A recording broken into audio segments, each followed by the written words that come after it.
Құрметті оқушылар, бүгінгі сабағымызды басталмас бұрын біз сендерді 3 топқа бөліп алғымыз келіп тұр. Топтық жарыс ұйымдастырылды. Сол үшін алдарыңдағы колесоны айналдырамыз және де 3 топқа бөлеміз. Кім қай топқа түседі екен? Сұлтан, Бекзат, Сина, Қажымұхан, Мамет, Демир, Нұраян бірінші топ. Ерсұлтан, Айгерім, Рустам, Аслан, Хава, Әділет, Марал.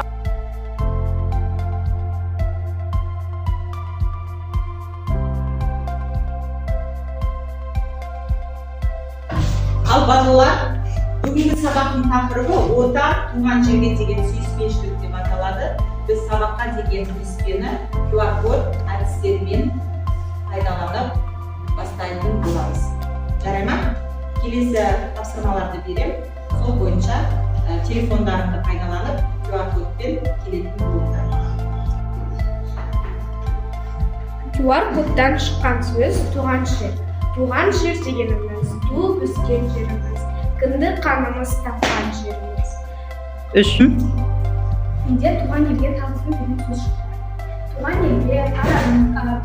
елге білетін сезім өте ерекше. Оны әр адам әрқалай түсінеді. Бірақ мен үшін ол дүниедегі ең ұлы нәрсемен қарауға. Өйткені туған жерімде мені әлпештеген анам, аялап өсірген әкем, аға әпкелерім, мені білім жолынан жетелеген ұстаздарым және сол білімге ұмтылу жолындағы плюс қосқан жоғары жолдастарым дүниеге келді. Мен туған жеріме өте қатты алғыс